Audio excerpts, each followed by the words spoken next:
Ma femme m'a hurlé, présente tes excuses à mon ex ou on divorce. Alors, je l'ai fait. Chez lui. L'horloge de la cuisine indiquait 23h47 lorsque ma femme, Ria, a fait irruption par la porte d'entrée, tel un ouragan aux cheveux impeccablement coiffés. J'étais assis à notre comptoir en granit, devant une tasse de café qui avait refroidi depuis 1 heure, en train de lire des rapports de sécurité de mon entreprise. Le claquement de ses talons sur notre parquet a annoncé son arrivée avant même qu'elle ne parle. Cole, il faut qu'on parle, tout de suite.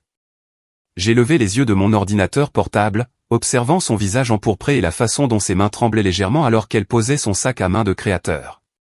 Ria travaillait tard la plupart des soirs à l'agence de marketing du centre-ville. Mais ce soir-là semblait différent. Il y avait quelque chose d'électrique dans l'air, le genre de tension qui vous donne la chair de poule. Bien sûr, chérie. Comment s'est passée ta soirée? J'ai gardé une voix neutre, bien que mon instinct, aiguisé par 15 ans dans la sécurité militaire et 10 autres à la tête de ma propre entreprise, hurlait que quelque chose n'allait pas du tout. Elle s'est dirigée vers le réfrigérateur, a attrapé une bouteille de vin et s'est versé un verre généreux. Ses mouvements étaient saccadés, agités. J'ai croisé Porter ce soir. Porter Keller, son ex-petit ami de l'université. Le type avec qui elle était sortie pendant 3 ans avant qu'on se rencontre. Celui qui, selon elle, ne comptait plus pour elle. Le même Porter qui lui envoyait des SMS depuis des mois. Des messages que j'avais aperçus par-dessus son épaule et qui semblaient bien trop amicaux pour un ex.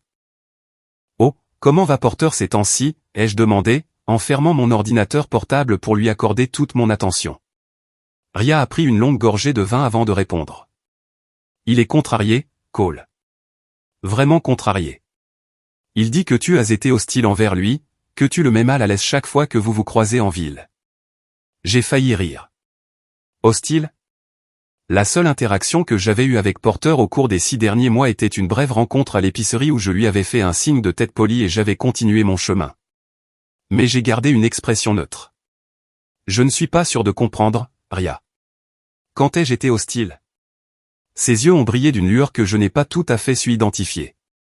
De la colère. De la culpabilité. Il dit que tu lui lances des regards noirs. Que tu fais des commentaires désobligeants sur lui à des amis communs. Il a l'impression que tu essaies de saboter sa réputation en ville. Là, j'ai ri.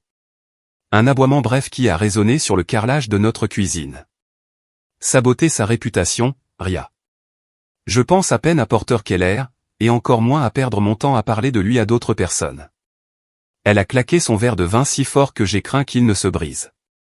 Eh bien, il est convaincu que tu as une sorte de vendetta contre lui. Et honnêtement, Cole, je pense que tu lui dois des excuses. Les mots sont restés en suspens entre nous, comme la fumée d'un incendie. J'ai regardé ma femme depuis 12 ans, cette femme avec qui j'avais construit une vie, qui exigeait maintenant que je m'excuse auprès de son ex-petit ami pour des crimes que je n'avais pas commis. Tu veux que je m'excuse auprès de Porter? Ai-je dit lentement, en m'assurant d'avoir bien compris. Oui, je pense que ça aiderait beaucoup à apaiser les tensions. Nous vivons tous dans la même ville. Nous avons des amis communs. Cette tension n'est bonne pour personne. Je me suis adossé à ma chaise, étudiant son visage. Ria était belle, elle l'avait toujours été. Des cheveux blonds qu'elle dépensait une fortune à entretenir, des yeux verts qui pouvaient pétiller de rire ou briller de colère, un sourire qui avait capté mon attention dans un bar bondé il y a 13 ans. Mais à cet instant, en la regardant dans notre cuisine sous les dures lumières LED, j'ai vu quelque chose que j'essayais d'ignorer depuis des mois. Elle mentait. Pas seulement sur les plaintes de Porter, qui étaient clairement fabriquées, mais sur quelque chose de plus grand. Les nuits tardives, les appels téléphoniques secrets, la façon dont elle avait commencé à s'habiller différemment pour le travail. Les pièces du puzzle s'assemblaient avec la précision d'un système de sécurité que j'aurais conçu moi-même. Pourquoi exactement voudrais-tu que je m'excuse, ai-je demandé. Pour l'avoir mis mal à l'aise? Pour tout ce que tu as pu dire sur lui, pour avoir été mesquin et jaloux. Mesquin et jaloux. Les mots faisaient mal parce qu'ils étaient conçus pour ça. Ria savait exactement sur quel bouton appuyer, comment me faire sentir petit et déraisonnable. C'était une compétence qu'elle avait développée au fil de nos années ensemble, une que j'avais stupidement confondue avec de la passion. Et si je refuse de m'excuser? Son visage est devenu froid, le masque tombant complètement. Alors peut-être qu'on devrait sérieusement reconsidérer ce mariage. Cole, je ne serai pas marié à quelqu'un qui ne peut pas être civilisé avec mes amis. Amis, pas ex-petit ami. Ami?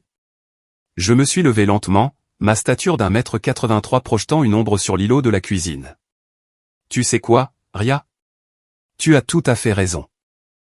Je devrais m'excuser auprès de Porter. Le soulagement qui a inondé son visage a été immédiat et révélateur. Elle s'attendait à une dispute, s'y était préparée. Mon accord facile l'a prise au dépourvu. Vraiment? Tu vas lui parler? Je ferai mieux que ça, ai-je dit en attrapant mes clés sur le comptoir. Je vais aller m'excuser tout de suite, ce soir. Inutile de laisser ça s'envenimer. Attends, Cole, il est presque minuit. Peut-être que tu devrais. Mais j'étais déjà en route vers la porte. Il n'y a pas de meilleur moment que le présent, n'est-ce pas? C'est ce que tu dis toujours. Je l'ai laissé planter dans notre cuisine, son verre de vin à la main, l'air confus et légèrement paniqué. L'air frais d'octobre m'a frappé le visage alors que je marchais vers mon camion, et pour la première fois depuis des mois, je me sentais l'esprit complètement clair. Avant de plonger plus loin dans cette histoire, j'ai une petite demande. S'il vous plaît, abonnez-vous, laissez un j'aime, commentez et activez les notifications pour aider cette chaîne à être découverte par plus de monde et pour que vous puissiez découvrir ces incroyables histoires de Reddit. Porter Keller vivait dans un lotissement à environ 10 minutes de chez nous, dans l'une de ces maisons uniformes qui criait le « M'as-tu vu ?» Sa maison était plus grande que la nôtre, mais parvenait à avoir l'air moins cher, avec trop d'aménagements paysagers et une fontaine dans le jardin qui fonctionnait en permanence. Sa BMW était garée dans l'allée à côté d'une Honda argentée que je supposais appartenir à sa femme, Sylvie. J'avais rencontré Sylvie quelques fois lors d'événements communautaires. Elle était vive, pragmatique, avec des cheveux noirs et des yeux intelligents qui semblaient tout voir. Contrairement à son mari, elle m'avait toujours semblé authentique. Je me suis garé dans la rue et j'ai remonté leur allée parfaitement entretenue. La maison était principalement sombre, mais je pouvais voir de la lumière provenant de ce qui ressemblait au salon. J'ai sonné et j'ai attendu. Porter a ouvert la porte en pantalon de pyjama et en t-shirt. Ses cheveux étaient en désordre, comme s'il avait été allongé sur le canapé. Quand il m'a vu, son visage a traversé une série d'expressions, la surprise, la confusion, et enfin quelque chose qui aurait pu être de la peur. « Cole, qu'est-ce que tu fais ici ? » Il est presque minuit. Je suis venu m'excuser, ai-je dit assez fort pour que quiconque à l'intérieur de la maison puisse entendre clairement. Ria m'a dit que tu étais contrarié par mon attitude envers toi, et je voulais arranger les choses. Écoute, peut-être qu'on devrait en parler demain. Non, j'insiste. Je me sens terriblement mal à propos de ce malentendu. J'ai élevé encore plus la voix, projetant comme je l'avais appris à l'armée. Je veux m'excuser publiquement pour qu'il n'y ait aucune confusion sur mes intentions. J'ai vu un mouvement derrière lui. Sylvie apparaissant dans le couloir, curieuse de ce visiteur nocturne. Parfait. Porter, ai-je dit, ma voix portant à travers le quartier silencieux. Je suis vraiment désolé de ne pas avoir voulu que tu sortes avec ma femme. L'effet a été immédiat et magnifique. Le visage de Porter est devenu complètement blanc. Sylvie s'est avancée derrière lui, son expression passant de la curiosité à une attention aiguisée. J'ai vu une lumière s'allumer dans la maison voisine. Les voisins écoutaient. « Qu'est-ce que tu viens de dire ?» La voix de Sylvie a fendu l'air nocturne comme une lame. J'ai regardé par-dessus Porter pour m'adresser directement à elle. J'ai dit, je suis désolé. Je ne voulais pas que Porter sorte avec ma femme. Ria a estimé que je n'étais pas raisonnable à propos de leur relation, alors je suis venu vous présenter mes excuses à tous les deux. Porter a ouvert la bouche, mais aucun mot n'en est sorti. Il ressemblait à un poisson cherchant de l'air, ses yeux passant de moi à sa femme. Sylvie l'a contourné, se rapprochant de la porte. « Porter, dit-elle, sa voix d'un calme glacial. De quoi cet homme parle-t-il ? Sylvie, je peux expliquer. Je suis sûr que tu peux, ai-je interjeté pour l'aider. Ria a mentionné que vous passiez pas mal de temps ensemble ces derniers temps. Elle voulait s'assurer qu'il n'y avait pas de rancune entre nous, les hommes, à ce sujet. Une autre lumière s'est allumée de l'autre côté de la rue. Les Henderson étaient des commères notoires. Au matin, cette conversation ferait le tour de la ville. Il n'y a pas de situation, dit Porter rapidement. Mais sa voix s'est brisée sur le dernier mot. Sylvie la regardait avec l'expression de quelqu'un qui résout une énigme sur laquelle elle travaillait depuis des mois. Ah oui? Alors pourquoi cet homme s'excuse-t-il de ne pas vouloir que tu sortes avec sa femme? Je me suis reculé de la porte. Ma mission ici était terminée. Eh bien, j'ai dit ce que j'avais à dire. Désolé de vous déranger si tard. Porter, j'espère que cela apaise les tensions entre nous. Sylvie, ravi de vous revoir. Je suis retourné à mon camion, laissant Porter planté sur son seuil, essayant d'expliquer à sa femme pourquoi le mari d'une autre femme venait de s'excuser d'interférer dans leur relation. Derrière moi, je pouvais entendre la voix de Sylvie monter, bien que je ne puisse pas distinguer les mots exacts.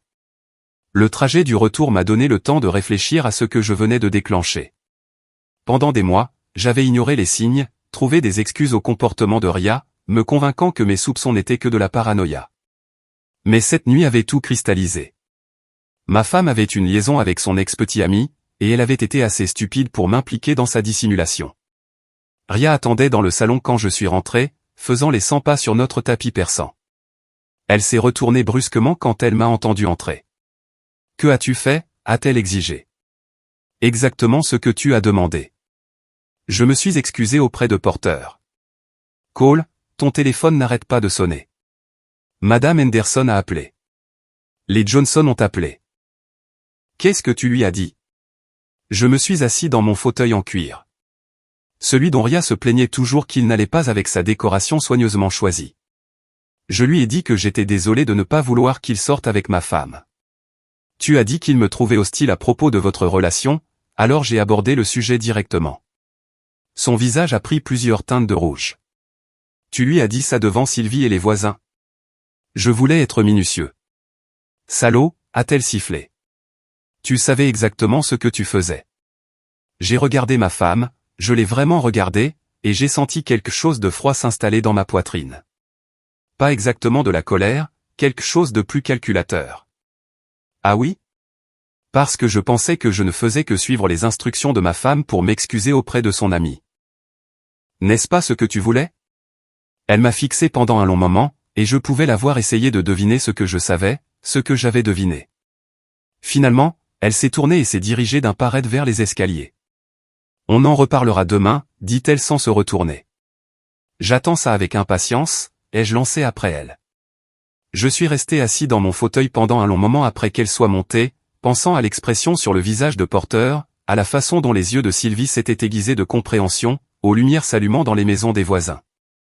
L'étape 1 était terminée. J'avais tiré le premier coup de feu dans une guerre que je n'avais pas commencée, mais que j'allais diablement bien finir. Le lendemain matin, Ria est partie au travail sans m'adresser la parole.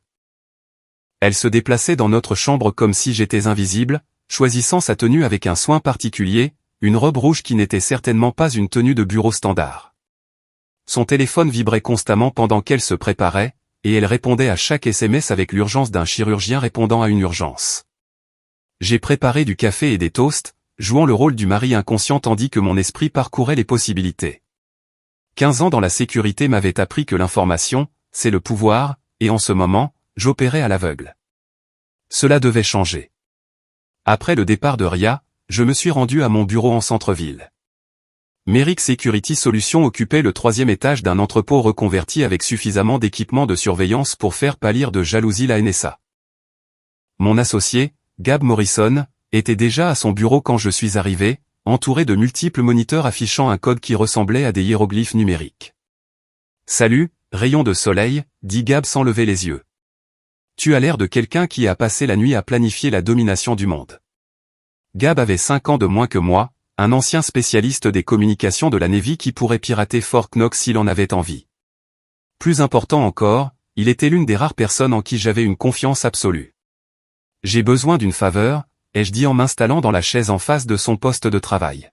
« Légal ou illégal ?»« Légal, en grande partie. » Il a finalement levé les yeux, ses yeux sombres et curieux. « C'est à propos de Ria. » Je n'avais jamais parlé à Gab de mes soupçons, mais il était observateur. Il avait probablement perçu la tension les rares fois où Ria avait visité le bureau. « Elle a une liaison », ai-je dit simplement. Gab s'est adossé à sa chaise, traitant l'information. « Tu en es sûr ?» « Depuis hier soir, oui.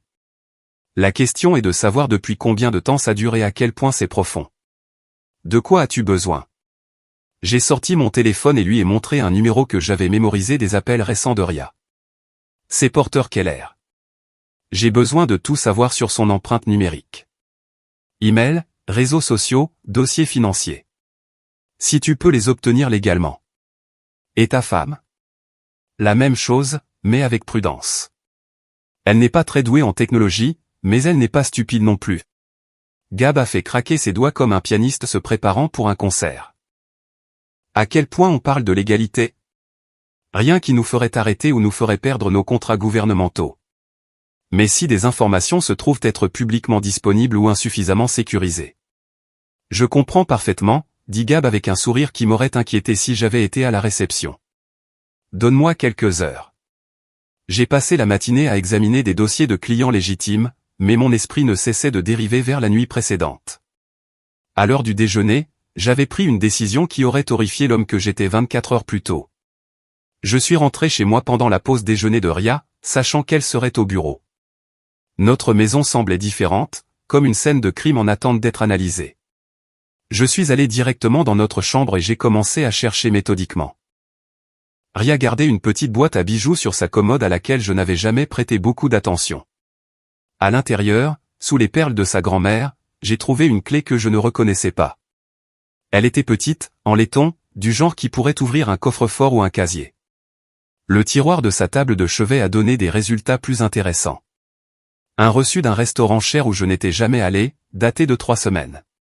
Le reçu était pour 2 dîners et une bouteille de vin qui coûtait plus cher que ce que la plupart des gens dépensent en course en une semaine. Mais le vrai trésor était caché dans son placard, niché dans une boîte à chaussures derrière ses bottes d'hiver. Un téléphone prépayé, le genre de téléphone que les gens achètent quand ils ne veulent pas que leur communication soit tracée. Je l'ai allumé et j'ai parcouru l'historique des messages. Ce que j'ai trouvé m'a retourné l'estomac. Pas de jalousie, mais de pur dégoût devant le cliché de la situation. Des dizaines de messages entre Ria et Porter remontant à 4 mois. Les premiers étaient relativement innocents, je pense à toi, j'aimerais qu'on puisse parler plus, mais ils ont rapidement escaladé en arrangements détaillés pour des rendez-vous, des plaintes sur leurs conjoints respectifs et des discussions financières qui ont fait monter mon niveau de stress. Porter donnait de l'argent à Ria. Pas de petites sommes non plus. 1900 € par-ci, 1400 € par-là, toujours avec des explications sur l'aide aux dépenses ou « investir dans ton avenir ». Les messages indiquaient clairement que Ria lui avait dit que notre mariage était en difficulté, que j'étais contrôlant et financièrement abusif. Le message le plus récent, envoyé ce matin, venait de Porter, Sylvie sait quelque chose. Il faut qu'on soit plus prudent. La réponse de Ria, Cole est suspicieux aussi. Peut-être qu'il est temps de passer à l'action. J'ai photographié chaque message, chaque relevé de transaction, chaque mensonge que ma femme avait raconté sur moi pour justifier sa liaison. Puis j'ai remis le téléphone exactement où je l'avais trouvé et je suis retourné au bureau. Gab attendait avec une pile d'impressions et une expression qui mêlait admiration et inquiétude. Le petit ami de ta femme est un idiot, a-t-il annoncé. Il utilise le même mot de passe pour tout, et son idée de la communication sécurisée est un compte Gmail avec ses initiales et son année de naissance. Il m'a tendu la première pile de papier. L'historique des emails de Porter Keller des 6 derniers mois. L'homme n'a aucune notion de sécurité opérationnelle. J'ai parcouru les pages, voyant mon mariage se dissoudre en noir et blanc, email après email entre Porter et Ria, planifiant des rendez-vous, coordonnant leurs histoires, discutant de leur avenir ensemble. Mais ce sont les emails entre Porter et d'autres personnes qui ont vraiment attiré mon attention. Il s'est vanté, ai-je dit en lisant un message à son partenaire de golf sur le fait de renouer avec une vieille flamme. C'est encore mieux, dit Gab en me tendant une autre pile. Dossier financier. Porter a retiré de l'argent liquide régulièrement, des montants qui correspondent à ce que ta femme a reçu, selon les relevés de son téléphone. Tu as eu les relevés de son téléphone? Elle est sur un forfait familial avec sa sœur. Le mot de passe de sa sœur était le nom de sa fille plus son année de naissance. Les gens sont prévisibles. Les relevés téléphoniques montraient un schéma d'appel et de SMS entre Ria et Porter qui correspondait parfaitement au message que j'avais trouvé. Mais il y avait aussi d'autres numéros, les amis de Ria, ses collègues, des gens à qui elle s'était apparemment confiée sur notre mariage difficile. Il y a plus, dit Gab, son expression devenant sérieuse. Porter a posé des questions sur ton entreprise, spécifiquement sur nos contrats gouvernementaux et notre liste de clients. Cela a capté toute mon attention. Quel genre de questions? Des trucs de pêche aux informations. Il demande à des connaissances mutuelles des infos sur tes revenus, si l'entreprise est rentable, si tu as des problèmes juridiques. Il a brossé un tableau de toi comme étant financièrement instable et potentiellement dangereux. J'ai posé les papiers et j'ai regardé mon associé.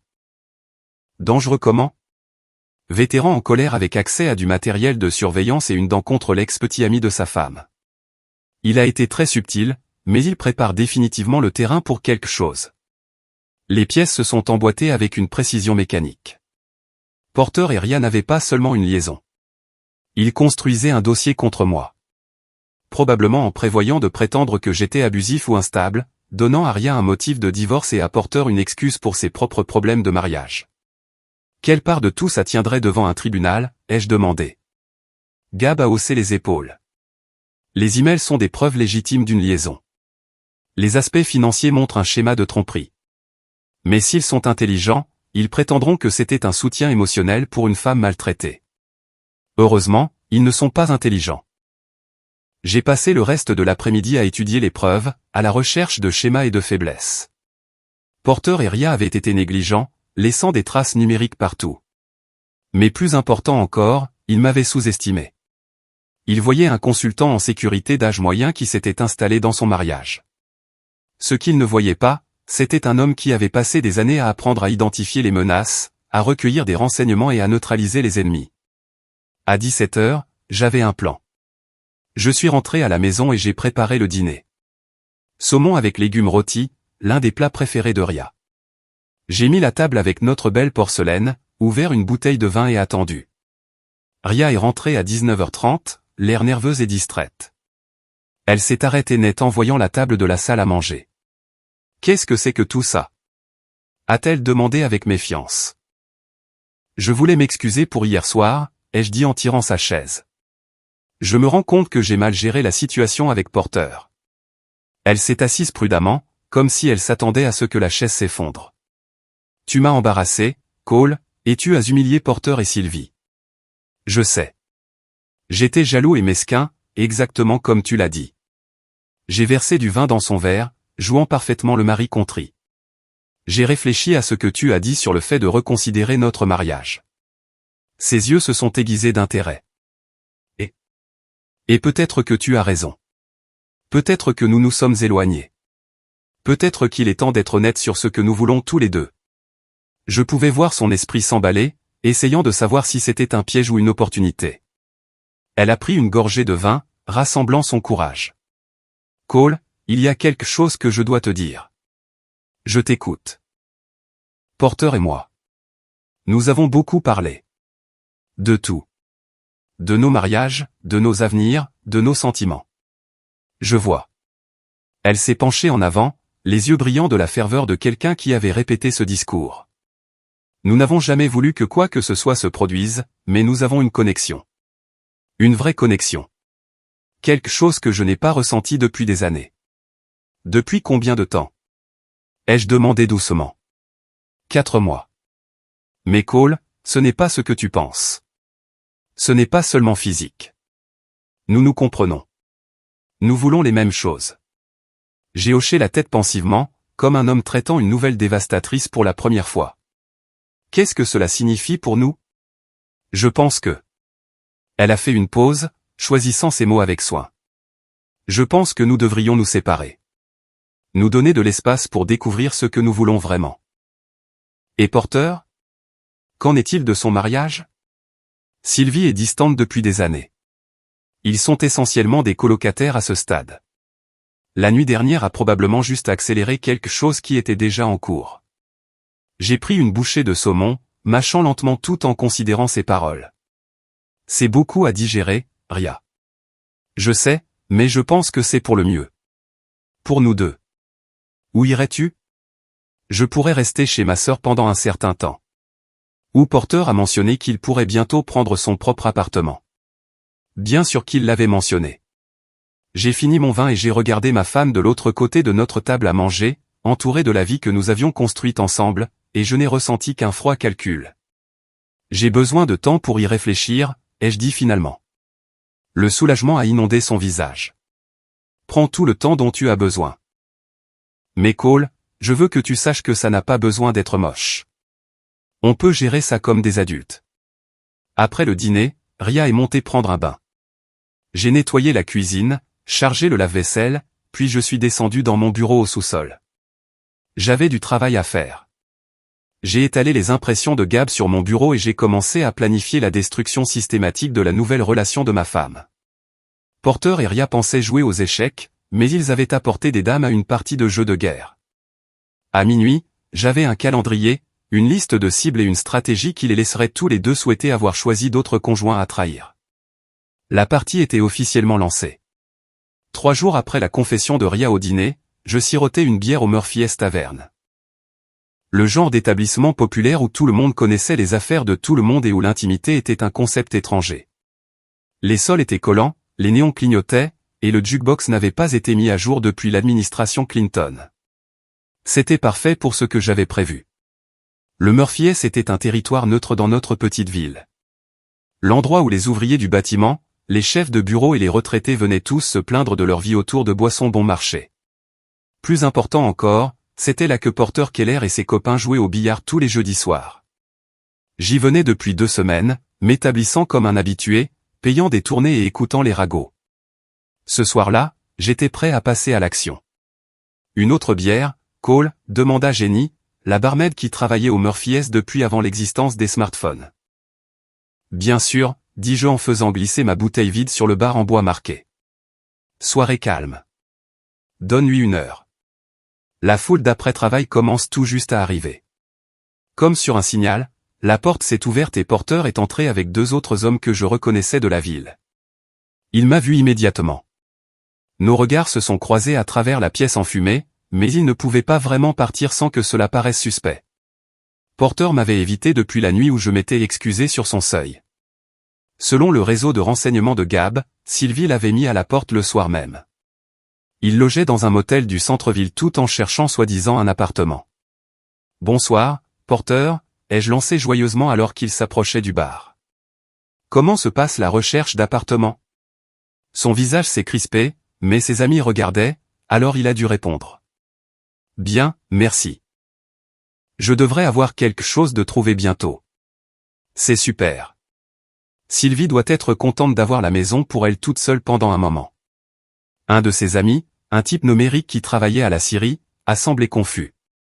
Je pensais que toi et Sylvie faisiez juste une pause, mec. La mâchoire de Porter s'est serrée. C'est compliqué. Le mariage l'est généralement, ai-je dit avec sympathie. Ria et moi traversons aussi notre propre mauvaise passe. C'est drôle comme ces choses arrivent tout en même temps. Je pouvais voir Porter essayer de comprendre ce que je savais, si je pêchais juste des informations. La beauté de la situation était que ça n'avait pas d'importance. Quoi qu'il en soit, je semais des graines de doute dans l'esprit de ses amis. Désolé d'entendre ça, dit Rick. Vous deux sembliez solides. 12 ans ensemble et puis soudain, elle reste dehors tard, prend des appels mystérieux, parle de besoin d'espace. J'ai haussé les épaules comme un homme résigné à son sort. Ça fait se demander ce qui a changé. Porter a commandé un whisky, sa main légèrement tremblante. Parfois, les gens s'éloignent, c'est tout. C'est vrai, ai-je convenu, bien que parfois il y ait des facteurs externes, d'autres influences. Le troisième homme, que je ne reconnaissais pas, s'est immiscé dans la conversation. Tu penses qu'elle voit quelqu'un? Je ne sais pas quoi penser, ai-je dit, jouant parfaitement le mari confus. Elle a reçu de l'argent de quelque part. De nouveaux vêtements, des dîners chers que je n'ai pas payés. Soit elle a une liaison, soit elle a braqué une banque. Rick a ri, mais pas Porter. Il fixait son whisky comme s'il contenait les réponses aux mystères de la vie. De l'argent d'où, a demandé l'étranger. Bonne question. Elle prétend que c'est des heures supplémentaires et des primes, mais ses fiches de paie ne correspondent pas à ses dépenses. Quelqu'un a été très généreux avec ma femme. J'ai laissé ça en suspens en prenant une longue gorgée de bière. Les amis de Porter le regardaient maintenant, se souvenant probablement de ses propres difficultés financières récentes et de sa soudaine volonté de dépenser de l'argent en boissons et en dîner. Eh bien, dis-je en me levant et en posant un billet de 20 € sur le bar. Je devrais rentrer. Ria prépare le dîner ce soir. En supposant qu'elle n'ait pas d'autre plan. Je me suis dirigé vers la porte. Puis je me suis arrêté et me suis retourné comme si je me souvenais de quelque chose. Oh, Porter, si tu croises Ria en ville, dis-lui que je lui dis bonjour. Vous deux semblez vous croiser souvent ces derniers temps. Je l'ai laissé assis au bar avec les regards curieux de ses amis et beaucoup de questions inconfortables à répondre. La phase suivante de mon plan nécessitait une action plus directe. Je me suis rendu au parc de bureaux où Ria et Porter travaillaient. Des entreprises différentes, mais dans le même complexe immobilier. C'était après les heures de bureau, mais il y avait encore des voitures sur le parking, y compris la berline argentée de Ria et la BMW de Porter. Je me suis garé là où je pouvais voir les deux véhicules et je me suis installé pour attendre.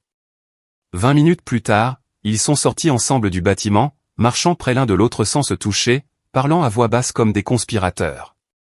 Je les ai suivis à distance alors qu'ils se rendaient dans un restaurant de l'autre côté de la ville, le même endroit où Ria avait eu ce dîner coûteux il y a 3 semaines. Ils se sont assis à une table dans un coin, leur langage corporel intime et familier. Pendant qu'ils étaient à l'intérieur, j'ai appelé Gab.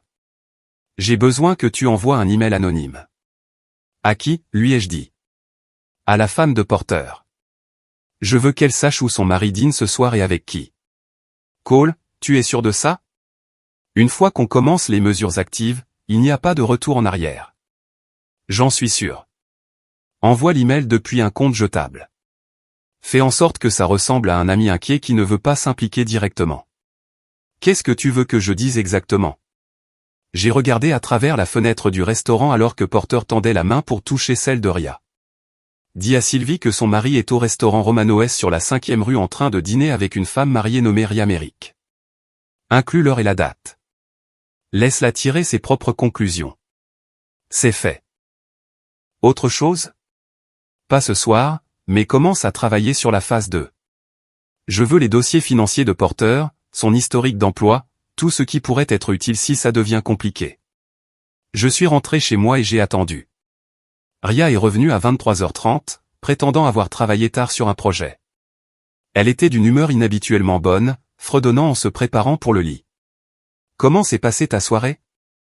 A-t-elle demandé comme si elle s'en souciait vraiment. Calme. J'ai pris une bière au Murphy S.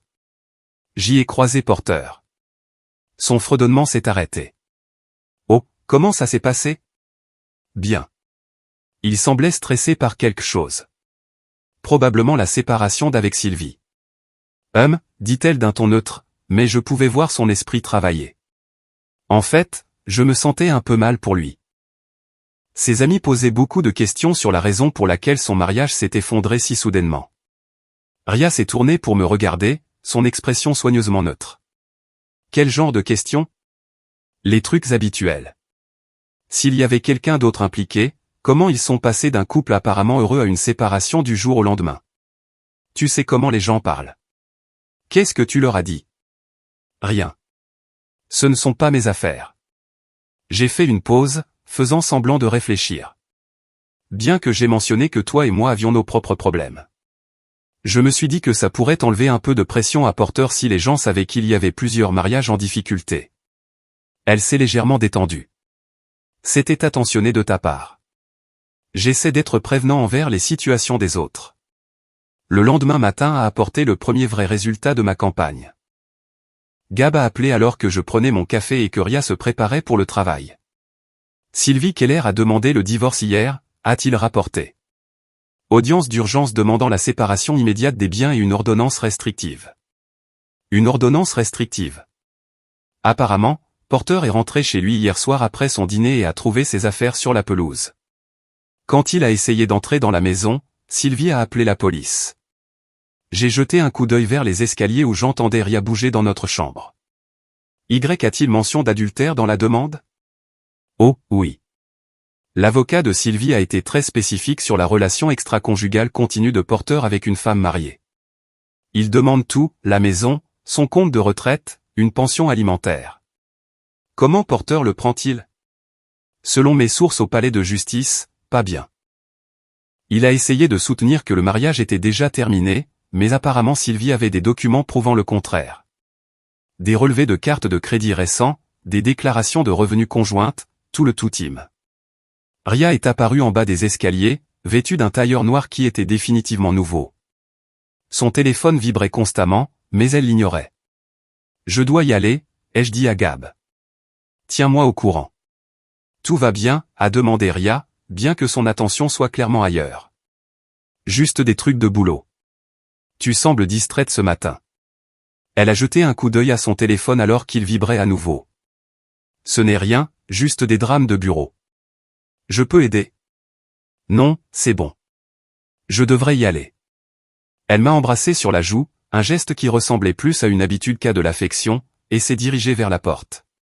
Dès qu'elle est partie, j'ai rappelé Gab. « J'ai besoin que tu surveilles les communications de Porter aujourd'hui. S'il panique à propos du divorce, il pourrait dire quelque chose d'utile. » Déjà dessus. Son compte email est très actif depuis 6 heures ce matin. Il essaie de convaincre Ria d'accélérer leur calendrier. Il veut qu'elle demande le divorce immédiatement pour qu'il puisse présenter un front uni. Que dit Ria? Elle hésite. Apparemment, elle ne s'attendait pas à ce que Sylvie agisse si vite ou soit si agressive au sujet du règlement. J'ai souri sombrement. Ria avait toujours été prudente avec l'argent, probablement parce qu'elle avait grandi sans en avoir beaucoup.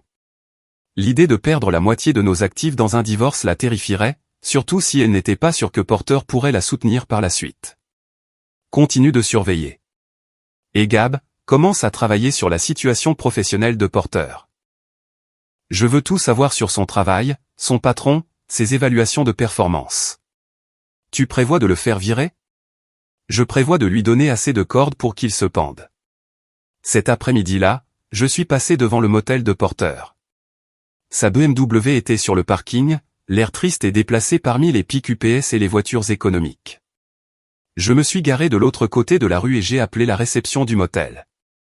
Bonjour, j'essaie de joindre Porter Keller dans la chambre 237, ai-je dit en utilisant le numéro que je pouvais voir de sa place de parking. Pourriez-vous faire sonner sa chambre? Désolé, monsieur, mais monsieur Keller a quitté l'hôtel ce matin. Intéressant, ai-je appelé Gab. Porter a déménagé du motel, ai-je rapporté. Une idée d'où il est allé? Je vérifie. C'est bon. Il a loué un appartement meublé en centre-ville. Bail mensuel payé en espèces. Cher? Très. Et voici la partie intéressante. La demande de location indique son statut professionnel comme consultant indépendant. Il a démissionné? On dirait. Ou il s'est fait virer. Son compte email professionnel a été désactivé ce matin. Les choses avançaient plus vite que prévu. Porter faisait des gestes désespérés, espérant probablement convaincre Ria qu'il était prêt à commencer leur nouvelle vie ensemble. Mais le désespoir menait à des erreurs, et les erreurs étaient des opportunités. Ce soir-là, Ria est rentrée l'air épuisé et contrarié. Elle a à peine touché à son dîner, passant la plupart du repas à fixer son téléphone. Mauvaise journée? Ai-je demandé. Porter traverse une période difficile, dit-elle sans réfléchir, puis se reprit. Je veux dire, j'ai entendu par des amis communs que son divorce se complique. C'est dommage. Le divorce peut être brutal, surtout quand il y a de l'argent en jeu. Elle a levé les yeux brusquement. Que veux-tu dire? Juste que Sylvie va probablement lui prendre tout ce qu'il a. L'adultère ne passe pas bien devant les tribunaux du divorce, surtout quand le conjoint infidèle a dépensé de l'argent pour l'autre femme. Le visage de Ria est devenu pâle. Comment sais-tu ça? Savoir quoi? Rien. Je ne savais pas que tu connaissais les détails de leur situation. Petite ville, ai-je dit en haussant les épaules. Les gens parlent. Apparemment, Porter a été très généreux avec la femme de quelqu'un d'autre. Dîner cher, cadeau, paiement en espèces. Les avocats de Sylvie s'en donnent à cœur joie. Ria a poussé la nourriture dans son assiette, son appétit clairement parti. Cela semble être une affaire privée. Absolument. Bien que j'imagine que c'est difficile de garder sa privée quand il y a des relevés bancaires et des relevés de cartes de crédit impliqués. Je pouvais la voir faire des calculs mentaux, se demandant probablement combien de preuves existaient du soutien financier de Porter. La beauté de la chose, c'est qu'elle ne pouvait pas poser de questions directes sans révéler ce qu'elle savait. Cole, dit-elle prudemment, hypothétiquement, si quelqu'un aidait un ami à traverser une période difficile, peut-être en lui prêtant de l'argent ou en payant des repas, est-ce que ce serait automatiquement considéré comme romantique? Ça dépend des circonstances, ai-je répondu. Combien d'argent? À quelle fréquence? Quel genre de repas? Le contexte est important, non? Le contexte, bien sûr. Si la personne qui aidait était mariée à quelqu'un d'autre, et que la personne aidée était également mariée, et qu'ils se rencontraient en secret. J'ai laissé ma phrase en suspens. Point, ça aurait l'air mauvais, a-t-elle terminé doucement. Très mauvais. Surtout s'il y avait des SMS ou des emails discutant de l'arrangement. Ria s'est excusée après le dîner, prétendant qu'elle devait passer des appels. Je pouvais l'entendre à l'étage, parlant en chuchotements urgents. Elle avertissait probablement Porter de la piste de preuve qu'ils avaient laissée derrière eux. Trop peu, trop tard. Je suis descendu dans mon bureau au sous-sol et j'ai examiné les renseignements que Gab avait recueillis.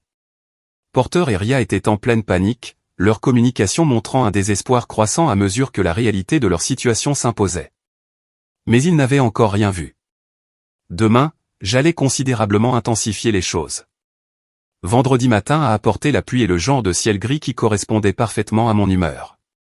Ria est partie tôt au travail, prétendant avoir des réunions toute la journée. Son téléphone avait vibré depuis l'aube, et elle avait pris 3 appels à voix basse avant 8 heures. J'ai attendu 1 heure après son départ, puis je me suis rendu à son immeuble de bureau. Le parking souterrain m'offrait une vue parfaite sur le hall, et je me suis installé pour observer la routine matinale. À 9h15, la BMW de Porter s'est garée sur une place de visiteurs. Il avait l'air terrible, mal rasé, les vêtements froissés, l'apparence d'un homme qui n'avait pas dormi. Il a disparu dans le bâtiment, se dirigeant probablement vers le bureau de Ria. J'ai appelé Gab. Il se rencontre à son bureau. Comment avance notre colis? Prêt à être déployé. Tu es sûr de vouloir faire ça? Une fois que c'est dehors, on ne peut plus revenir en arrière. J'en suis sûr. Envoie-le. C'est fait. L'email devrait arriver dans les boîtes de réception dans environ 10 minutes. Le colis que Gab avait préparé était un chef-d'œuvre de montage sélectif. En utilisant les communications que nous avions interceptées, il avait créé une chronologie de la liaison de Porter et Ria, complète avec les transactions financières et les arrangements de rendez-vous. Mais le vrai génie résidait dans la liste des destinataires. Chaque personne dans la liste de contacts de Ria, ses amis, sa famille, ses collègues, son patron, recevaient tous un email anonyme intitulé « La vérité sur les problèmes de mariage de Ria Merrick », avec des preuves détaillées de sa relation extra-conjugale. Je n'ai pas eu à attendre longtemps pour les résultats. Mon téléphone a sonné à 9h47. Call, c'est Linda, la sœur de Ria, qui appelle d'un autre état.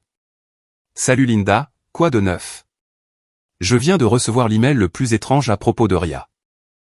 Quelqu'un m'a envoyé un tas de messages et de relevés financiers prétendant qu'elle a une liaison. S'il te plaît, dis-moi que c'est une sorte de mauvaise blague.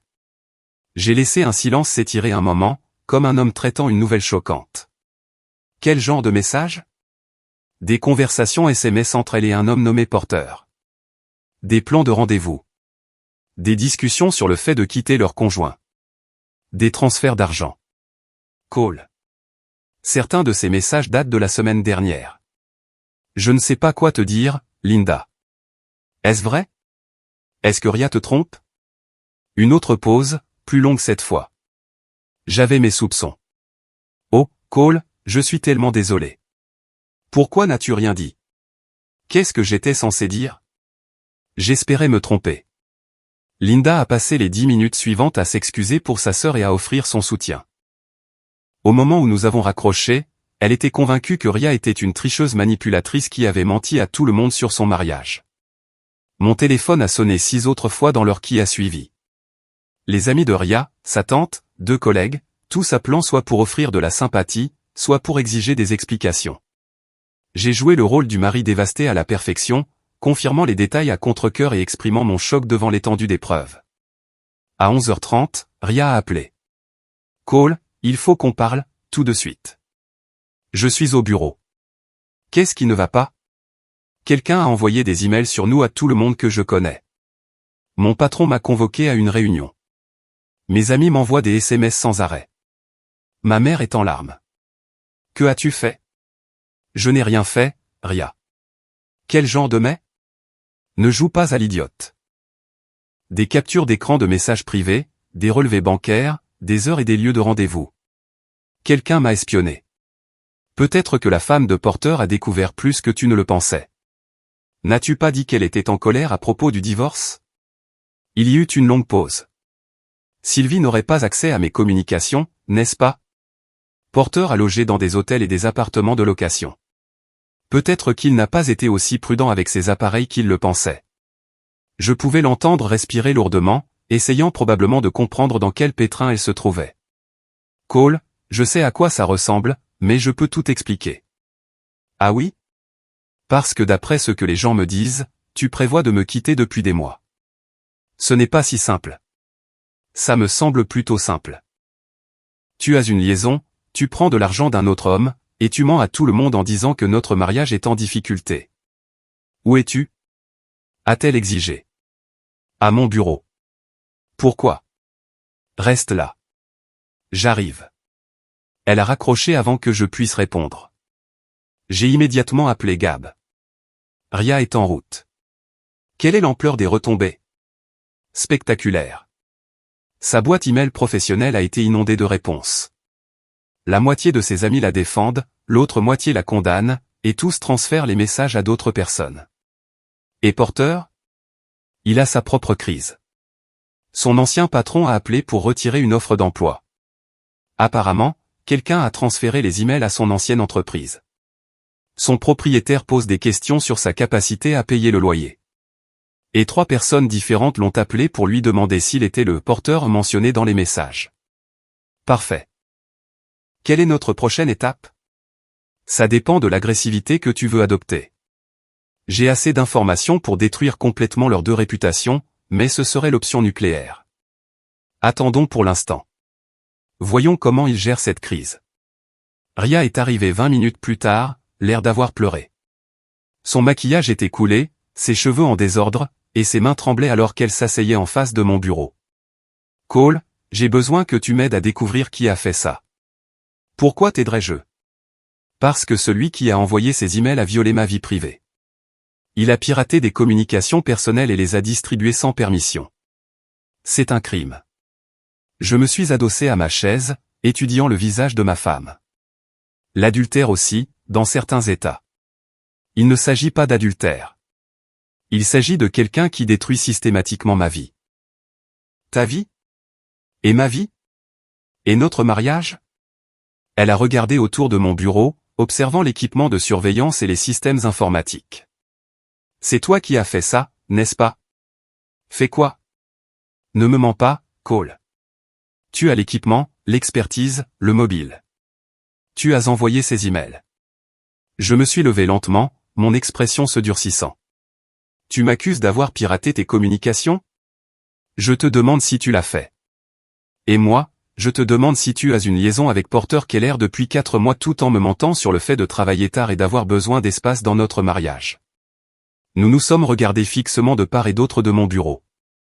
2 personnes qui avaient partagé un lit pendant 12 ans mais qui ne se connaissaient plus du tout. Oui, dit-elle finalement. Je vois Porter. Voilà.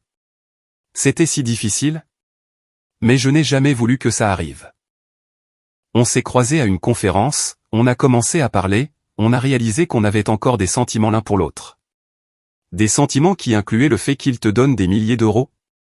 Son visage s'est empourpré. Il m'aidait à économiser de l'argent pour que je puisse te quitter proprement. Je ne voulais pas prendre la moitié de ton entreprise dans un divorce. Quelle délicatesse. Cole, s'il te plaît. Je sais que j'ai mal géré ça, mais on peut encore arranger ça comme des adultes. Des adultes? Tu me mens depuis des mois, tu prends de l'argent d'un autre homme et tu prévois d'abandonner notre mariage. Quelle partie de tout ça est un comportement d'adulte? Elle s'est remise à pleurer. Le genre de larmes manipulatrices qu'elle avait toujours utilisé quand elle voulait quelque chose. Je n'ai jamais voulu te faire de mal. Mais tu voulais me quitter. Oui. Pour Porter. Oui. Le même Porter qui vient de perdre son travail, sa maison et ses économies dans un règlement de divorce. Ses larmes se sont arrêtées brusquement. Que veux-tu dire, il a perdu son travail? Apparemment, quelqu'un a transféré ses emails à son ancien employeur. Ils ont retiré une offre d'emploi. Quelque chose à propos de ne pas vouloir embaucher quelqu'un avec un jugement douteux et des problèmes financiers. Ce n'est pas juste. Sa vie personnelle ne devrait pas affecter sa carrière. Dis ça à son ancien patron. Ou au tien, qui se demande probablement si tu as mené des affaires personnelles sur le temps de l'entreprise. Le visage de Ria est devenu blanc. Mon patron a dit qu'on en discuterait lundi. Je pensais qu'il voulait juste s'assurer que j'allais bien. Ou il veut s'assurer que l'entreprise n'est pas responsable de faciliter une liaison extra-conjugale entre des employés de différentes entreprises dans le même bâtiment. Elle m'a regardé comme si une deuxième tête m'avait poussé. Comment sais-tu tout ça? Petite ville, tu te souviens? Les gens parlent, surtout quand quelqu'un leur envoie des preuves détaillées d'un drame conjugal local. Tu as envoyé ces emails. Je n'ai rien envoyé à personne. Mais je ne suis pas exactement navré que la vérité éclate.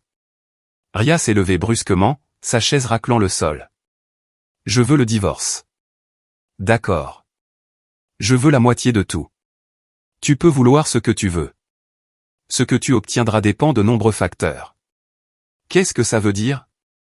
Je me suis déplacé autour de mon bureau pour lui faire face directement. Ça veut dire que l'adultère affecte les règlements de divorce. Ça veut dire que l'infidélité financière affecte la division des biens. Ça veut dire que mentir à son conjoint sur le fait de travailler tard tout en rencontrant un autre homme affecte la crédibilité. Tu ne peux pas prouver que j'ai fait quoi que ce soit de mal. Ah non? Parce qu'il semble que quelqu'un l'a déjà fait. Relevés bancaires, journaux de communication, témoignages de personnes qui vous ont vu au restaurant avec Porter. Elle a ouvert la bouche pour argumenter, puis l'a refermée. La réalité de sa situation commençait enfin à s'imposer. Qu'est-ce que tu veux, Cole? Je veux que tu comprennes que les actions ont des conséquences. Tu as choisi d'avoir une liaison. Tu as choisi de me mentir. Tu as choisi de planifier un avenir avec un autre homme tout en prétendant que notre mariage pouvait être sauvé. Ces choix ont des résultats. Alors, que se passe-t-il maintenant? Maintenant, tu rentres chez toi et tu réfléchis si tu veux vraiment divorcer de l'homme qui t'a soutenu pendant 12 ans pour être avec quelqu'un qui vient de devenir chômeur et sans abri. Porter n'est pas sans abri. Ah non? Aux dernières nouvelles, il loue un appartement au mois et paie une pension alimentaire à son ex-femme. Combien de temps penses-tu que ces économies dureront? Elle n'a pas répondu, mais je pouvais la voir faire le calcul. Ria avait toujours été pragmatique en matière d'argent, même quand elle était irrationnelle pour tout le reste. J'ai besoin de temps pour réfléchir, dit-elle finalement. Prends tout le temps dont tu as besoin. Mais Ria. La prochaine fois que tu voudras te confier à quelqu'un sur nos problèmes de mariage, choisis peut-être quelqu'un qui ne couche pas avec toi. Elle est partie sans un autre mot, et j'ai regardé par la fenêtre de mon bureau alors qu'elle restait assise dans sa voiture pendant 10 minutes, appelant probablement Porter pour discuter de leur situation qui se détériorait rapidement. Mon téléphone a vibré avec un SMS de Gab. Phase 3, prête quand tu le seras. J'ai regardé le message et j'ai souri. Ria et Porter pensaient que leur monde s'effondrait maintenant, mais ils n'avaient encore rien vu. Le vrai plaisir ne faisait que commencer. Samedi matin m'a retrouvé à nouveau au Murphy's Tavern. Mais cette fois, je n'étais pas seul. La nouvelle du scandale de l'email s'était répandue dans la ville comme une traînée de poudre, et la moitié du bar voulait me payer des verres et m'offrir de la sympathie. L'autre moitié voulait des ragots et des détails. J'ai joué mon rôle à la perfection, le mari bafoué qui gérait la trahison de sa femme avec dignité et grâce. Toutes les quelques minutes, quelqu'un s'approchait de ma table pour partager sa propre histoire de drame conjugal ou pour condamner le comportement de Ria. J'ai toujours pensé qu'elle se prenait pour ce qu'elle n'était pas, a dit Madame Patterson, l'autorité morale non officielle de la ville. Se pavanant comme si elle était meilleure que tout le monde. Porter n'est pas un prix non plus, a ajouté Tom de la quincaillerie. Le type ne sait même pas faire sa vidange, mais il pense qu'il peut voler la femme d'un autre homme.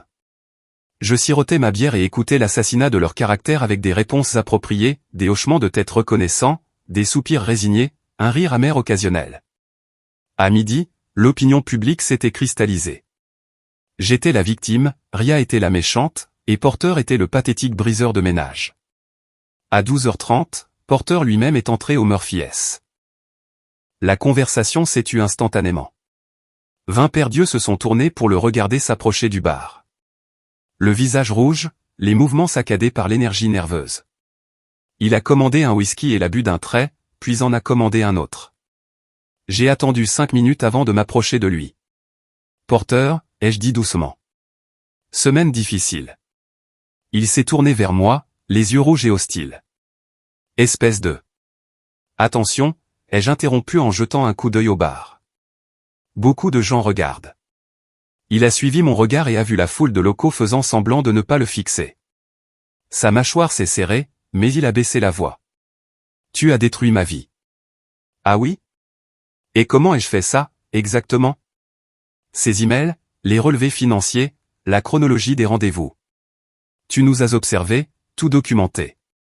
C'est ce que j'ai fait? C'est une accusation grave, Porter. J'espère que tu as des preuves. Je sais que c'était toi. Ce que tu sais et ce que tu peux prouver sont deux choses différentes. J'ai fait signe à Jenny pour une bière. D'ailleurs, il me semble que tu as détruit ta propre vie quand tu as décidé de tromper ta femme. Sylvie et moi avions des problèmes bien avant. Avant que tu ne commences à courtiser ma femme. C'est drôle, ce n'est pas ce que disent les papiers du divorce. Ses mains se sont serrées en poing. Espèce de salaud arrogant. Tu penses que tu as gagné quelque chose? Gagné, Porter? Je suis le type dont la femme lui ment depuis des mois. C'est moi la victime ici, tu te souviens? Tu n'es pas une victime. Tu es un manipulateur. Tu as orchestré tout ça. J'ai pris une gorgée de bière, laissant son accusation en suspens. Autour de nous, le bar était devenu complètement silencieux. Tout le monde écoutait maintenant, sans même faire semblant. Laisse-moi te demander quelque chose, Porter. Si je suis un si grand manipulateur, comment t'es-tu retrouvé dans cette situation? T'es-je forcé à avoir une liaison? T'es-je obligé à donner de l'argent à ma femme? Ai-je écrit ces SMS pour toi? Tu nous as piégés. Je vous ai piégés? Comment? En étant marié à Ria? En attendant la fidélité de ma femme? En ne te donnant pas la permission de la courtiser? Son visage devenait de plus en plus rouge. Tu sais ce que je veux dire. En fait, non. Explique-moi. Explique à tout le monde ici comment je t'ai forcé à trahir ton mariage et le mien. Porter a regardé autour du bar, réalisant soudain qu'il était jugé devant toute la ville. Chaque visage était hostile, chaque expression pleine de jugement. Vous ne comprenez pas, dit-il désespérément. Ria était malheureuse. Elle avait besoin de quelqu'un qui l'appréciait. Alors tu as décidé d'être cette personne. Nous avons une connexion, une vraie relation basée sur la compréhension et... Point les problèmes de mariage de ma femme, ai-je terminé. Très romantique. Ce n'est pas comme ça. C'est comment, alors? Parce que de là où je suis, on dirait que tu as courtisé une femme mariée, que tu l'as convaincue de mentir à son mari, et que tu as financé sa tromperie avec des paiements en espèces. Je l'aidais. L'aidais à quoi? À tricher plus efficacement? Le contrôle de Porter a finalement cédé. Il a attrapé ma chemise et m'a poussé en arrière. Son visage était tordu de rage. Tais-toi. Tais-toi, c'est tout. Le bar a explosé. 3 hommes se sont immédiatement avancés pour nous séparer, mais je n'ai pas résisté. J'ai laissé Porter me bousculer, le laisser passer pour l'agresseur pendant que je restais calme et raisonnable. Et, a crié Murphy lui-même, sortant de derrière le bar. Dehors ou nulle part. Porter m'a relâché, respirant lourdement. Il a regardé autour du bar et n'a vu que condamnation et dégoût. Ce n'est pas fini, dit-il en me pointant du doigt. Si, ça l'est, ai-je répondu doucement. C'est fini depuis la nuit où tu as décidé que mon mariage était tes affaires. Il est sorti en trombe, me laissant au bar avec 20 témoins de son comportement menaçant. J'ai redressé ma chemise et j'ai fini ma bière comme si de rien n'était. Tu vas bien, Cole, a demandé Rick, l'ancien partenaire de billard de Porter. Je vais bien, les gars. Il est évidemment sous beaucoup de stress. Le stress n'excuse pas ce genre de comportement, a dit Madame Patterson, menacer un homme innocent dont il a volé la femme. J'ai payé ma note et je suis parti, sachant que l'histoire de l'effondrement public de Porter ferait le tour de la ville le soir même. L'homme s'effondrait exactement comme je l'avais espéré. Cet après-midi-là, j'ai reçu un appel de Sylvie Keller. Monsieur Merrick, c'est Sylvie, l'ex-femme de Porter. Je me demandais si nous pouvions nous rencontrer. Bien sûr. Que puis-je faire pour vous? Je pense que nous pourrions nous entraider. Nous nous sommes rencontrés dans un café du centre-ville, loin des réseaux de ragots habituels. Sylvie avait l'air fatiguée mais déterminée, ses cheveux noirs tirés en arrière et son expression professionnelle. Je veux vous remercier, dit-elle sans préambule. Pourquoi? Pour l'email anonyme. Je sais que c'était vous. J'ai commencé à nier, mais elle a levé la main. S'il vous plaît, je ne suis pas là pour causer des problèmes. Je suis là parce que je pense que nous sommes du même côté. Et quel côté est-ce? Le côté qui veut que Porter et votre femme subissent les conséquences de leurs actes.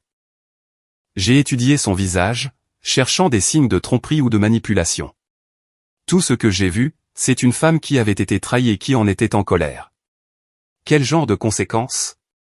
Des conséquences totales. Je veux que Porter perde tout.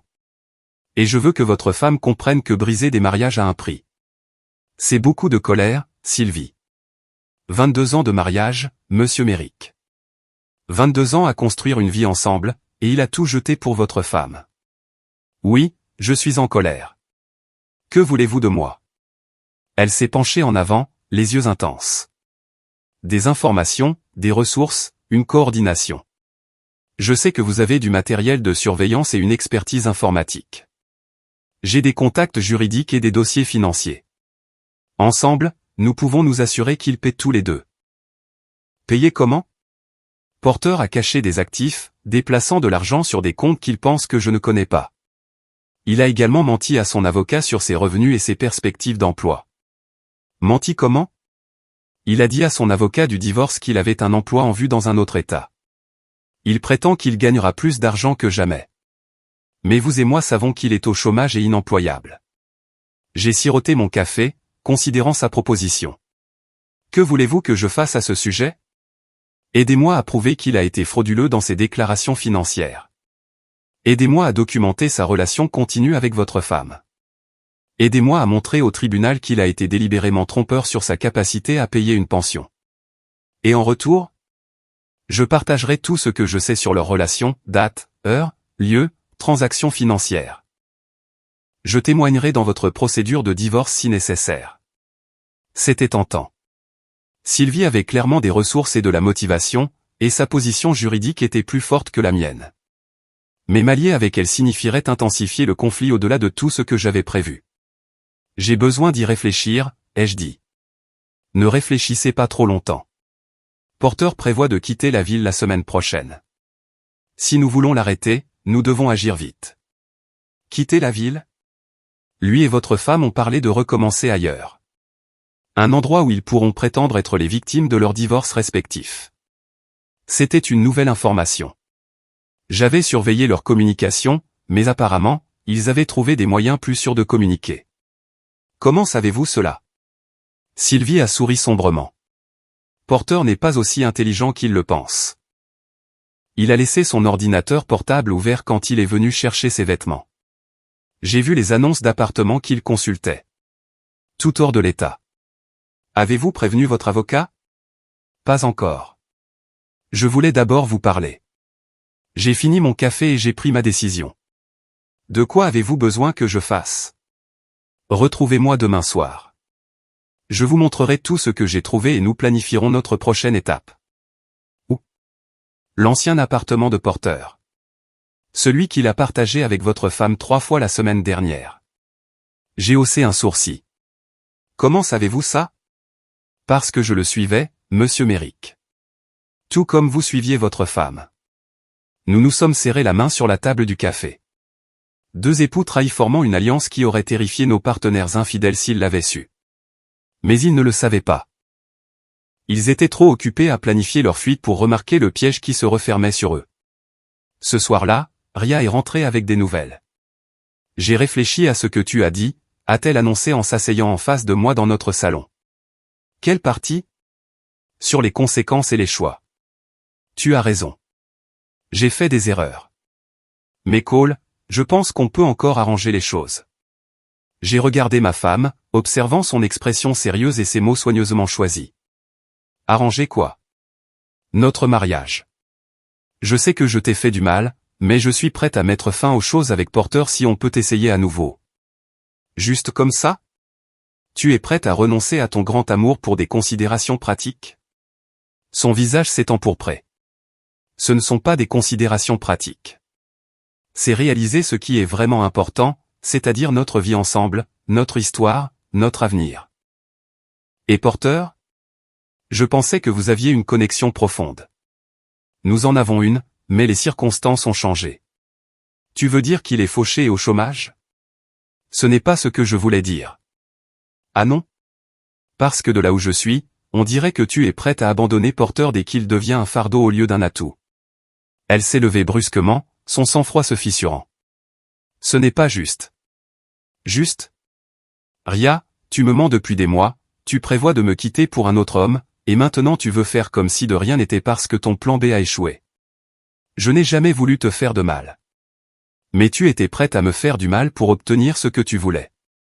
La seule différence maintenant, c'est que ce que tu voulais n'est plus disponible. Elle m'a fixé pendant un long moment, et je pouvais la voir essayer de deviner ce que je savais, quel levier j'avais. Qu'est-ce que tu veux, Cole? Je veux l'honnêteté. Une honnêteté complète surtout. Bien. Qu'est-ce que tu veux savoir? Je veux savoir pour l'argent que Porter t'a donné. Je veux savoir pour vos plans de quitter la ville. Je veux savoir exactement depuis combien de temps tu prévoyais de détruire notre mariage. Son visage est devenu blanc. Comment sais-tu? À propos de quoi? Votre plan d'évasion? Votre nouvelle vie avec Porter dans un autre état? Votre volonté totale d'abandonner tout ce que nous avons construit ensemble? Elle s'est assise lourdement, le combat l'ayant quitté. On essayait de faire de mal à personne. Vous essayez de me faire du mal. Vous essayez de faire du mal à Sylvie. Vous ne vouliez simplement pas faire face aux conséquences. Quelles conséquences? Nous sommes des adultes. Nous avons le droit de choisir avec qui nous voulons être. Vous avez le droit de divorcer d'abord. Vous avez le droit d'être honnête sur vos intentions. Vous n'avez pas le droit de mentir, de tricher et de vous frayer un chemin dans une nouvelle relation. Je n'ai jamais rien volé. Tu as volé 4 mois de ma vie. Tu as volé ma confiance. Tu as volé mon droit de prendre des décisions éclairées sur mon propre mariage. Ria s'est remise à pleurer, mais cette fois, cela semblait sincère. Je suis désolé, Cole. Je suis vraiment désolé. Désolé de l'avoir fait ou désolé de t'être fait prendre? Les deux. Au moins, c'était honnête. J'ai regardé ma femme, bientôt ex-femme, et je n'ai ressenti qu'une froide satisfaction. Demain soir, Sylvie et moi finaliserions nos plans, et d'ici la fin de la semaine, Ria et Porter comprendraient exactement à quoi ressemblaient les conséquences. Va faire une valise, ai-je dit doucement. Quoi? Fais une valise et va rester chez ta sœur, ou chez Porter, ou chez quiconque voudra bien de toi. Mais ne reste pas ici. Cole, s'il te plaît. C'est fini, Ria. Complètement fini. Tu as fait ton choix, et maintenant je fais le mien. Elle est partie cette nuit-là, et je l'ai regardée s'éloigner avec une valise et son ordinateur portable, se dirigeant probablement vers l'appartement de Porter pour planifier leur prochaine étape. Ils n'avaient aucune idée de ce qui les attendait. La réunion du dimanche soir avec Sylvie a eu lieu dans un dîner de l'autre côté de la ville, loin des regards indiscrets et des commères locales. Elle est arrivée avec une mallette pleine de documents et un ordinateur portable contenant suffisamment de preuves pour détruire définitivement la crédibilité de Porter et de Ria. J'ai été occupée, dit-elle en étalant des papiers sur notre banquette d'angle. Porter a été encore plus négligent que nous le pensions. Les documents étaient accablants, des relevés bancaires montrant que Porter retirait de l'argent de leur compte d'épargne commun depuis des mois, soi-disant pour des dépenses professionnelles qui se sont avérées être des cadeaux pour Ria.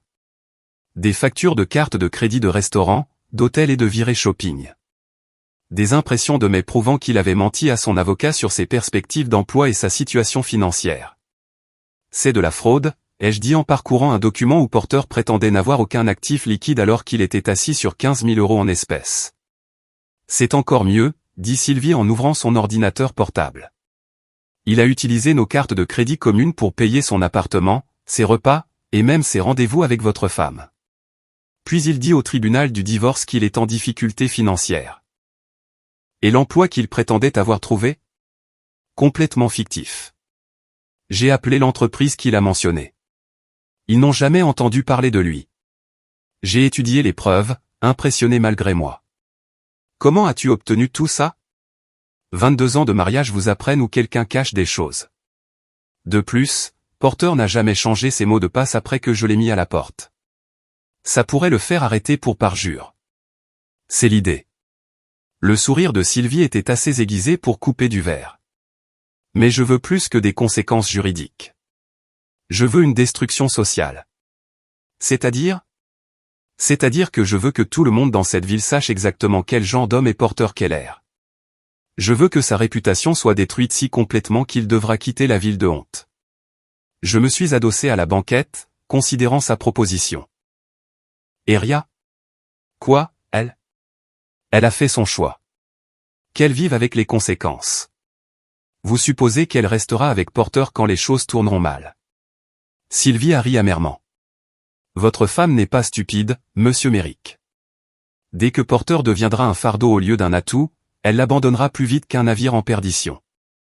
Elle avait probablement raison. Ria avait toujours été pragmatique dans ses relations, même quand elle était émotive pour tout le reste. De quoi avez-vous besoin de moi, ai-je demandé. Accès à leurs communications actuelles. Porter est devenu plus prudent depuis la fuite des emails, mais je sais qu'il se coordonne toujours. Je peux arranger ça. Et je veux que vous soyez prêts à agir vite. Une fois que nous aurons déclenché ce piège, ils paniqueront tous les deux et essaieront de fuir. Fuir où? Sylvie a ouvert une fenêtre de navigateur sur son ordinateur portable. Porter a regardé des appartements dans 3 états différents. Il pense qu'il peut disparaître, recommencer, se faire passer pour un homme divorcé dont l'ex-femme était vindicative. Pouvons-nous l'arrêter?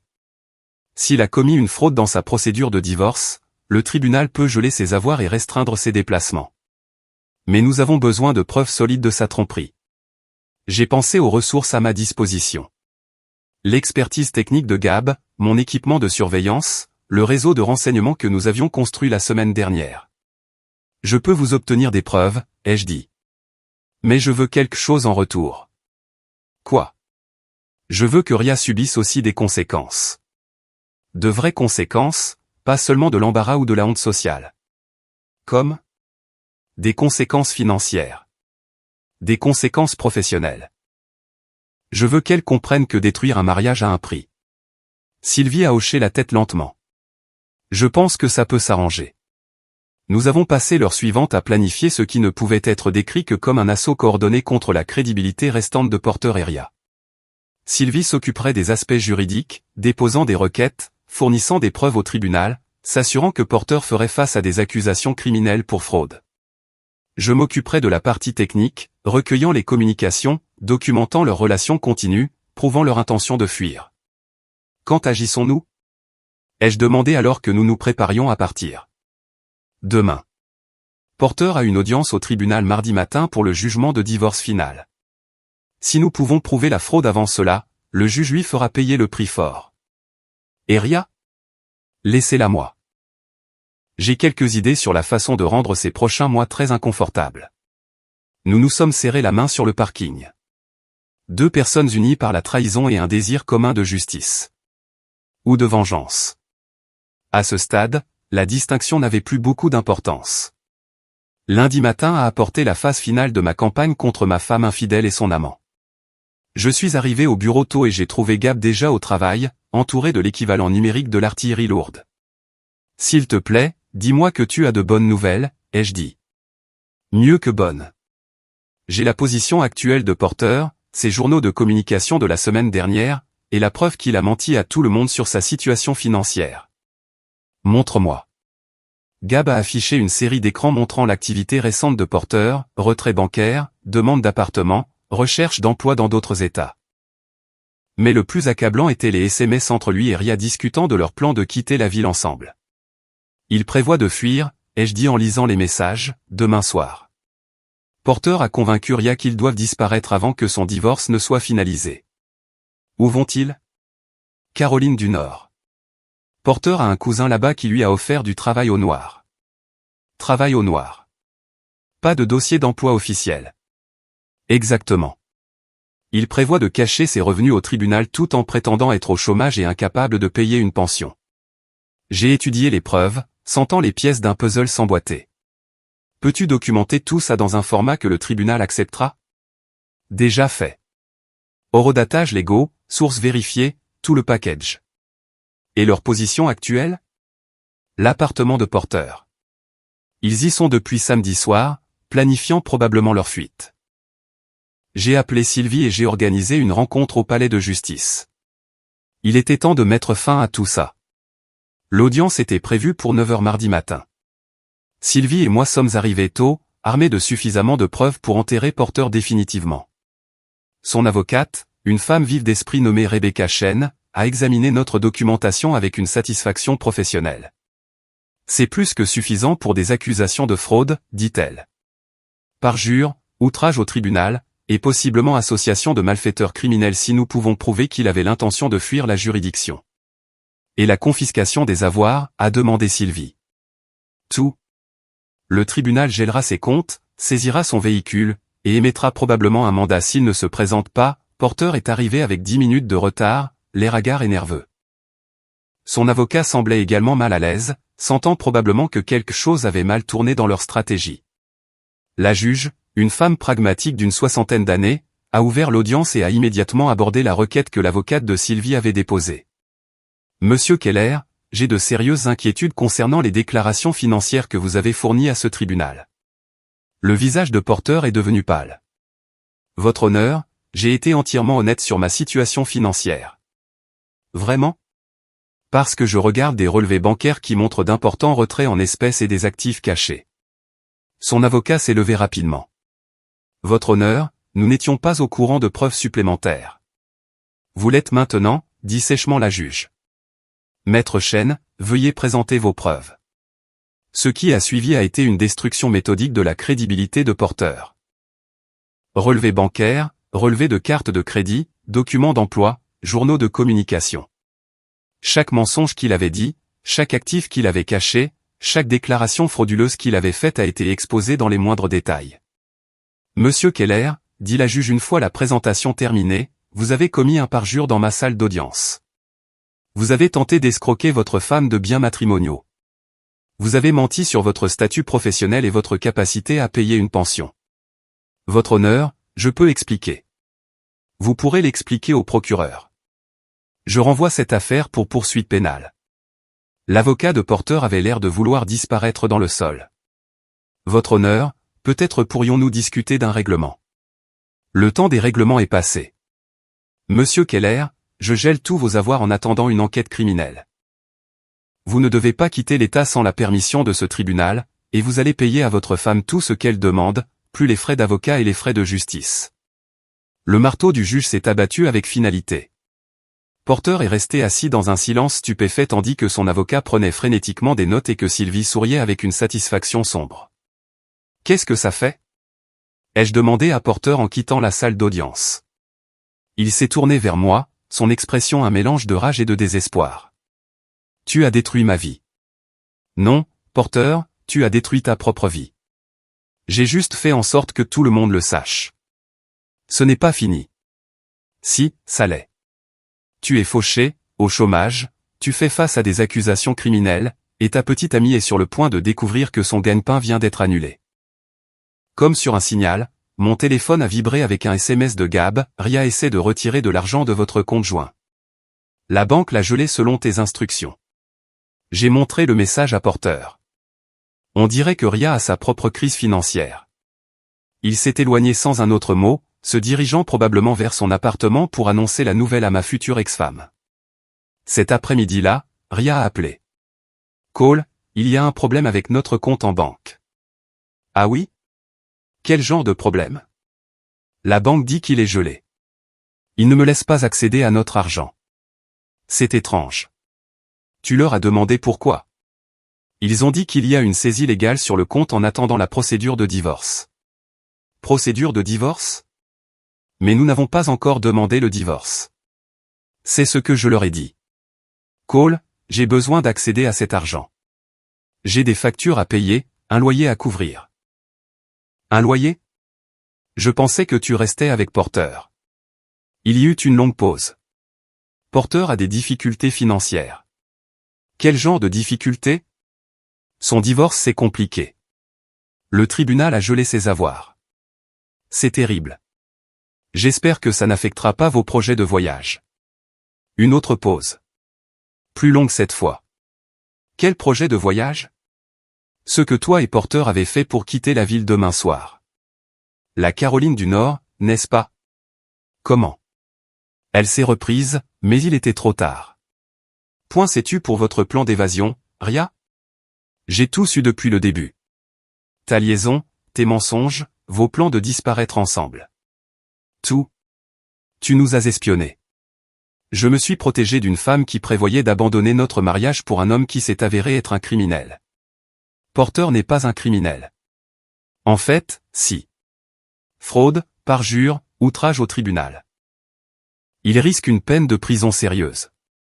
Je pouvais l'entendre respirer lourdement, réalisant probablement que son avenir soigneusement planifié venait de s'évaporer. Qu'est-ce que tu veux, Cole?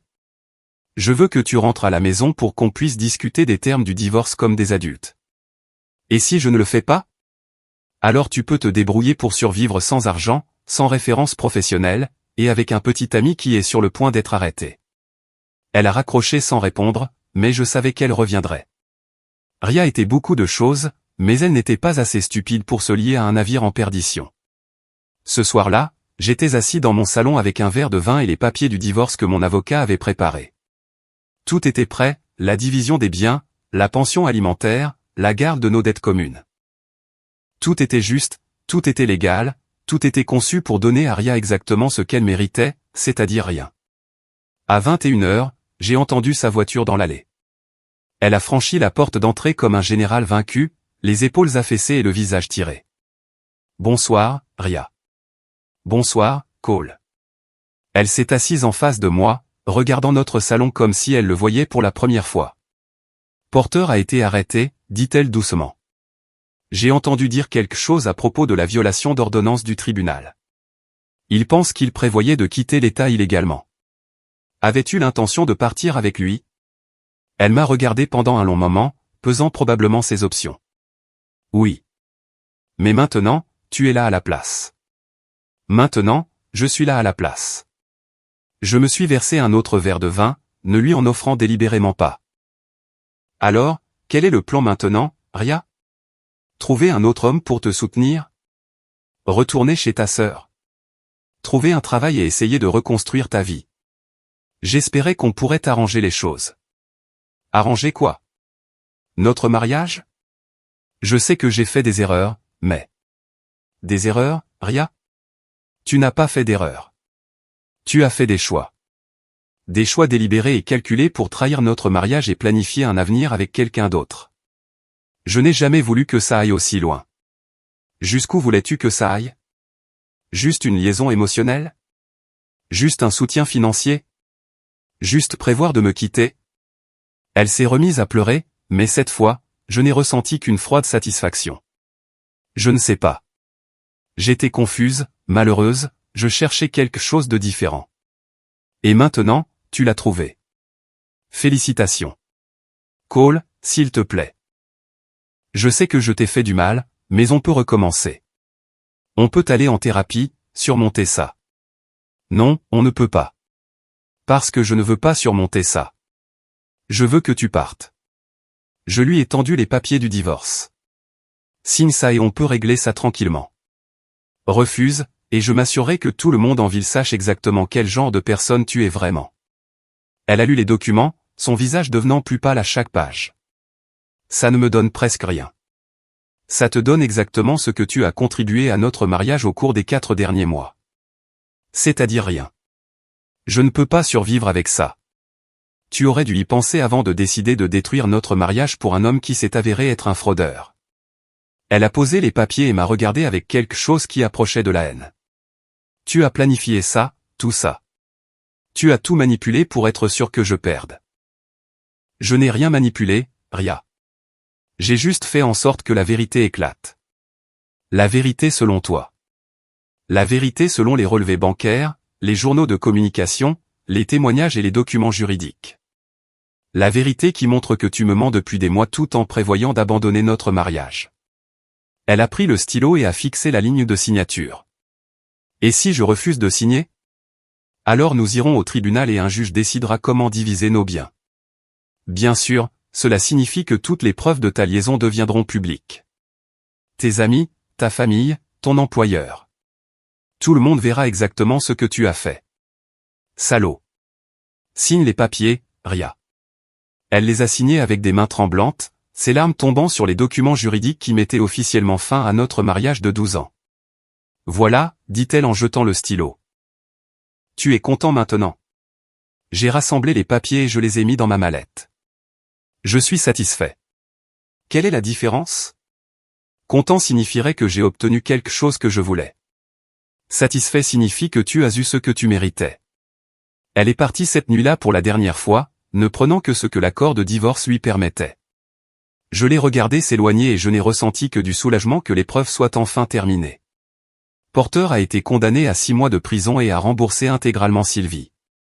Ria a emménagé de nouveau chez sa sœur et a pris un travail dans un centre d'appel, sa réputation professionnelle détruite par le scandale. J'ai gardé la maison, l'entreprise et mon respect de moi-même.